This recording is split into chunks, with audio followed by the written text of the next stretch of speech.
I will answer. By the way, I'm not running away from the answer. For us, we never claim, Muslims, we never claim that Allah is Yahweh. Perfect. We never claim this. Good. Yeah, we never claim this. Good. For you to know. Excellent. Yeah, excellent. Excellent. We never claim this. Absolutely. And Very as good. well. Yeah, of course. Very good. Thank you. I don't need to do Well, high we five. are agreeing on that, so thank you. Allah mentioned to us in the Quran about His name, and He named Himself Tabaraka wa Ta'ala as Allah, and He named Himself as will reveal on the tongue of the Prophet Sallallahu Alaihi Wasallam, on the Quran or on the tongue of the Prophet Sallallahu Alaihi Wasallam. Allah has 99 names of the ones we are aware of nowadays. None of them is Yahweh. I really appreciate you agreeing on camera that Yahweh of the Bible is not the same as Allah of the Quran. Halo semua, seperti yang kita dengar barusan, Muslim tidak pernah klaim bahwa Allah adalah Yahweh. Karena Allah menyingkapkan 99 namanya, dan tidak ada satupun di antaranya adalah Yahweh. Artinya, Tuhan yang mereka sembah bukanlah Tuhan yang ada di dalam Alkitab. Karena Tuhan yang ada di dalam Alkitab, namanya adalah Yahweh. Yahweh tidak pernah ganti nama, dan tidak akan ganti nama. Bahkan ketika dia datang ke dunia sebagai manusia, dia tetap menggunakan nama Yahweh, bahkan menggunakan namanya yang di atas segala nama, yaitu Yahweh menyelamatkan. Namun, sayangnya banyak orang Kristen yang bukan saja tidak tahu nama Yahweh, tetapi juga alergi dengan nama Yahweh. Mereka berpikir bahwa jika menyebut nama Yahweh, maka itu adalah aliran sesat saksi Yehova. Bahkan, ada yang berpikir bahwa nama Tuhan adalah Allah, sehingga mereka bisa tersesat dan berpikir bahwa Tuhan yang ada di dalam Alkitab sama dengan Tuhan yang ada di dalam Al-Quran. Oleh sebab itu, pada video ini kita akan mengenal nama Yahweh lebih dalam dan apa hubungannya dengan Yesus. Oke, kita mulai aja ya.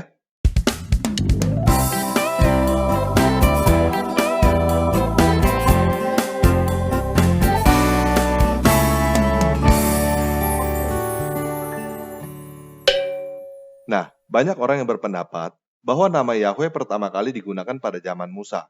Namun sebenarnya tidak demikian. Yuk kita baca Kejadian 4 ayat 26 terjemahan LAI. Lahirlah seorang anak laki-laki bagi Set juga, dan anak itu dinamainya Enos. Waktu itulah orang mulai memanggil nama Tuhan. Nah, teman-teman lihat kata Tuhan dengan huruf besar semua di situ kan? Kata Tuhan dengan huruf besar semua yang ada di dalam Alkitab, teks aslinya dalam bahasa Ibrani adalah 4 huruf, yang disebut juga tetragrammaton. Tetragrammaton atau 4 huruf itu adalah Yod, Hei, Vav, Hei, YHWH. Ada yang melafalkannya Yehova, ada yang melafalkannya Yehuwa, ada yang melafalkannya Yahweh, dan lain sebagainya. Apakah perbedaan cara pelafalan ini harus diributkan? Tentu tidak. Cara melafalkannya pada zaman purba masih oke untuk diperdebatkan. Tetapi, untuk dijadikan bahan saling ngatain sesat-sesatan, tentu saja tidak. Yang pasti, nama Yahweh ini sudah digunakan sejak zaman Enos lahir. Enos adalah cucu Adam dari Set, dan pada zaman Enos lahir, Adam masih hidup. Jadi, nama Yahweh sudah digunakan sejak zaman Adam masih hidup. Nah, sedangkan pada zaman Musa, kita tahu bahwa Musa dibesarkan di Mesir, di lingkungan yang percaya banyak dewa. Jadi, ketika Musa bertanya tentang nama Tuhan, dia bukan bertanya dalam konteks tidak tahu tentang nama Yahweh. Dia bertanya dalam konteks dewa yang mana yang menyuruh dia mengeluarkan bangsa Israel dari Mesir. Yuk kita baca Keluaran 3 ayat 13-15. Lalu Musa berkata kepada dewata, "Tetapi apabila aku mendapatkan orang Israel dan berkata kepada mereka, dewa leluhurmu telah mengutus aku kepadamu, dan mereka bertanya kepadaku, bagaimana tentang namanya? Apakah yang harus kujawab kepada mereka?" Firman dewata kepada Musa, Aku adalah aku, Ehye Asir Ehye. lagi firmannya, Beginilah kau katakan kepada orang Israel itu, Akulah aku telah mengutus aku kepadamu. selanjutnya berfirmanlah dewata kepada Musa, Beginilah kau katakan kepada orang Israel, Yahweh, dewanya leluhurmu, dewanya Abraham, dewanya Ishak, dan dewanya Yakub, telah mengutus aku kepadamu. Itulah namaku untuk selama-lamanya, dan itulah sebutanku turun-temurun. Nah, dari sini kita bisa mempelajari beberapa hal. Pertama dikatakan bahwa namanya adalah Aku adalah Aku. Dalam teks Ibraninya, Ehyeh Asher Ehyeh. Artinya aku ada yang aku ada. I am who I am. Kemudian dikatakan lagi namanya adalah Yahweh. Nama Yahweh maknanya adalah Dia ada. Jadi, Tuhan menyebut dirinya sendiri Ehyeh, aku ada. Sedangkan manusia menyebutnya Yahweh, Dia ada. Cukup jelas ya? Nah, kemudian dijelaskan lagi dewanya leluhurmu. Dewanya Abraham, dewanya Ishak, dan dewanya Yakub. Supaya lebih spesifik lagi membedakan dirinya dari dewa-dewa orang lain. Membedakan dirinya dari dewa-dewa orang Mesir, dari dewa orang Arab, atau dari dewa-dewa yang lainnya. Yuk kita baca 1 Raja-Raja 11 ayat 5-7. Demikianlah Salomo mengikuti Asitoret, dewi orang Sidon, dan mengikuti Milkom, dewa kejijikan sembahan orang Amon. Dan Salomo melakukan apa yang jahat di mata Yahweh, dan dia tidak dengan sepenuh hati mengikuti Yahweh seperti Daud ayahnya. Pada waktu itu, Salomo mendirikan bukit pengorbanan bagi Kamos, dewa kejijikan sembahan orang Moab, di gunung di sebelah timur Yerusalem, dan bagi Molok, dewa kejijikan sembahan Bani Amon. Jadi, orang Sidon punya satu Tuhan, namanya Asitoret. Orang Amon juga punya satu Tuhan, namanya Milkom. Orang Moab juga punya satu Tuhan, namanya Kamos. Bani Amon juga punya satu Tuhan, namanya Molok. Jadi, punya satu Tuhan itu bagus. Tetapi tidak ada gunanya punya satu Tuhan, kalau Tuhan yang dimiliki itu adalah Tuhan yang salah. Allah yang ada di dalam Al-Quran, bukan Yahweh yang ada di dalam Alkitab.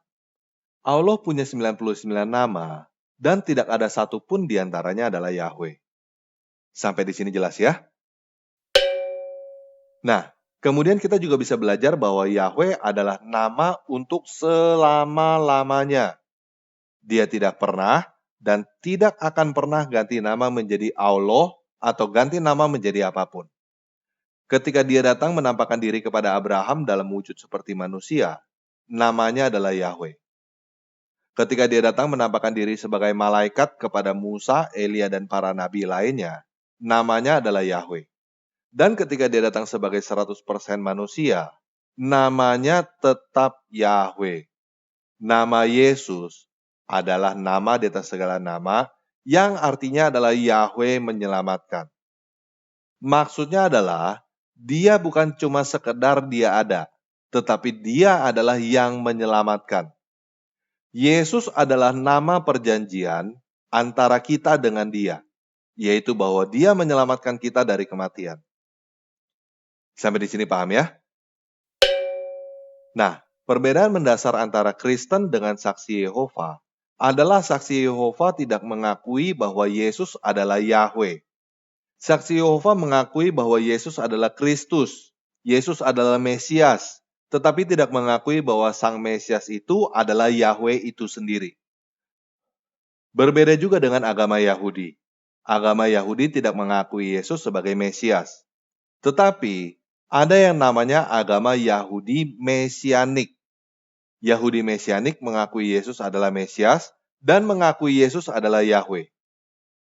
Yang lebih berbeda lagi adalah agama Islam. Agama Islam bahkan tidak mengakui nama Yahweh. Mereka berusaha sekuat tenaga untuk mengganti nama Yahweh yang ada di dalam Alkitab dengan nama Allah, supaya mereka bisa klaim bahwa dewa yang mereka sembah adalah dewa yang ada di dalam Alkitab. Nah, ini sebabnya saya tidak setuju dengan penggunaan kata Allah di dalam terjemahan Alkitab bahasa Indonesia. Supaya kita tidak rancu antara kata Allah, yang artinya adalah dewa, dengan nama Allah, nama dewa sesembahannya umat Islam. Saya juga kurang suka dengan penggunaan kata Tuhan, karena kata Tuhan itu juga rancu. Kata Tuhan yang ada di dalam Alkitab, artinya adalah penguasa, gusti, baginda, junjungan, majikan, bos. Sedangkan kata Tuhan bagi umat muslim di Indonesia zaman sekarang artinya adalah dewa atau ilah. Jadi, ketika umat Muslim menyebut Baginda Muhammad, itu artinya mereka menyebut Tuhan Muhammad di dalam bahasa Alkitab Lai. Dan yang membuat lebih parah lagi, banyak orang Kristen yang juga mengartikan kata Tuhan dengan sudut pandang Islam. Banyak orang Kristen yang menyangka bahwa Tuhan itu artinya adalah Elohim atau ilah atau dewa. Buat teman-teman Kristen yang masih berpikir bahwa Tuhan yang ada di dalam Alkitab artinya adalah Allah atau Elohim atau ilah atau dewa, mulailah pahami bahwa kata Tuhan sama sekali bukan berarti Allah atau ilah atau Elohim atau dewa. Kata Tuhan yang ada di dalam Alkitab artinya adalah penguasa, baginda, gusti, bos, majikan, tuan. Paham ya? Nah, ada satu hal lagi yang ingin saya kritisi tentang nama Yahweh. Saat ini, umat Yahudi dan Kristen tidak menyebut nama Yahweh secara langsung. Orang Kristen menyebutnya dengan kata ganti Lord di dalam bahasa Inggris atau Tuhan di dalam bahasa LAI. Orang Yahudi pada zaman Yesus menyebutnya dengan kata ganti Adonai, yang artinya sama dengan Lord atau Tuhan di dalam bahasa Ibrani. Orang Yahudi pada zaman sekarang lebih populer menyebutnya Hashem, yang artinya the name, nama itu. Hal ini seperti kita tidak memanggil ayah kita dengan nama secara langsung. Ada yang menyebutnya ayah, ada yang menyebutnya bapa, ada yang menyebutnya papi, ada yang menyebutnya dedi, dan lain sebagainya. Memanggil orang tua dengan nama secara langsung dianggap kurang ajar di dalam budaya kita. Namun, jika kamu memanggil ayah kamu dengan sebutan ayah, apakah artinya nama ayah kamu adalah ayah? Kalau ada orang yang bertanya kepada kamu, siapa nama ayahmu? Apakah kamu akan menjawab, nama ayahku adalah ayah? Konyol sekali kan kalau kamu tidak tahu siapa nama ayahmu? Kalau kamu benar-benar tidak tahu siapa nama ayah kamu, lihat KTP-nya lah. Di situ ada tertulis siapa nama ayah kamu. Jadi, kalau ada yang bertanya siapa nama ayah kamu, jangan jawab nama ayahku adalah ayah. Jawabnya dengan menyebut nama ayah kamu yang ada di KTP. Itu bukan kurang ajar. Sampai di sini paham ya? Nah, kamu bisa bayangkan nggak jika ada seorang anak yang mengganti nama ayahnya di KTP dengan kata ayah? Alasannya untuk menghormati ayahnya, supaya nama ayahnya jangan sembarangan disebut. Semua surat berharga seperti kepemilikan rumah, kepemilikan mobil, dan lainnya yang tercantum nama ayahnya juga dicoret dan diganti dengan kata ayah untuk menghormati nama ayahnya, sehingga nama ayahnya itu hilang di semua dokumen. Dan ketika anak itu ditanya siapa nama ayahnya, dia menjawab bahwa nama ayahnya adalah ayah. Gila kan? Namun ini yang sebenarnya terjadi dengan mengganti seluruh nama Yahweh yang ada di dalam Alkitab dengan sebutan Lord atau Tuhan. Orang-orang Kristen sampai tidak tahu bahwa nama Tuhan adalah Yahweh. Bahkan ada orang Kristen yang menyangka bahwa yang berkata nama Tuhan adalah Yahweh sesat. Ini udah nggak benar, teman-teman. Orang Yahudi tidak menyebut nama Yahweh secara langsung. Mereka menyebutnya Adonai atau Hashem. Tetapi mereka tidak mengganti semua nama Yahweh yang tertulis di dalam Perjanjian Lama menjadi Adonai atau Hashem. Maksud saya begini, teman-teman. Menurut saya, tidak sepantasnya tetragrammaton yang ada di dalam Perjanjian Lama diganti dengan kata Lord atau Tuhan atau kata lainnya. Perkara kita tidak melafalkannya secara langsung, itu urusan lain. Itu urusan budaya dan tradisi. Seperti kita tidak menyebut nama ayah kita secara langsung, tetapi kita juga tidak mengganti semua dokumen yang tertulis nama ayah. Sampai di sini paham ya? Nah, tetapi saya juga tidak setuju bila di dalam Perjanjian Baru yang di dalam teks aslinya berbahasa Yunani tidak terdapat nama Yahweh, mendadak diada-adakan. Menurut saya, terjemahan seharusnya apa adanya. Di dalam perjanjian lama yang terdapat nama Yahweh, jangan diganti dengan kata lain. Di dalam perjanjian baru yang tidak terdapat nama Yahweh, juga jangan diada-adakan. Oke? Nah, sebagai penutup, saya mau mengajak teman-teman untuk membaca hukum yang pertama dan terutama dengan terjemahan yang seharusnya menurut saya. Ulangan 6 ayat 4-5. Dengarlah hai orang Israel, Yahweh itu Dewa kita, Yahweh itu Esa. Kasihilah Yahweh Dewamu dengan segenap hatimu dan dengan segenap jiwamu dan dengan segenap kekuatanmu. Matius 22 ayat 37 terjemahan tanpa ragi. Kemudian Yesus menjelaskan kepadanya, kamu akan mengasihi penguasa, dewamu itu, di dalam keseluruhan hatimu, dan di dalam keseluruhan jiwamu, dan di dalam keseluruhan kesadaranmu. Oke, sekian video kali ini. Yesus Kristus penguasa kita adalah Dewa yang beserta dengan kita. Immanuel.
jadilah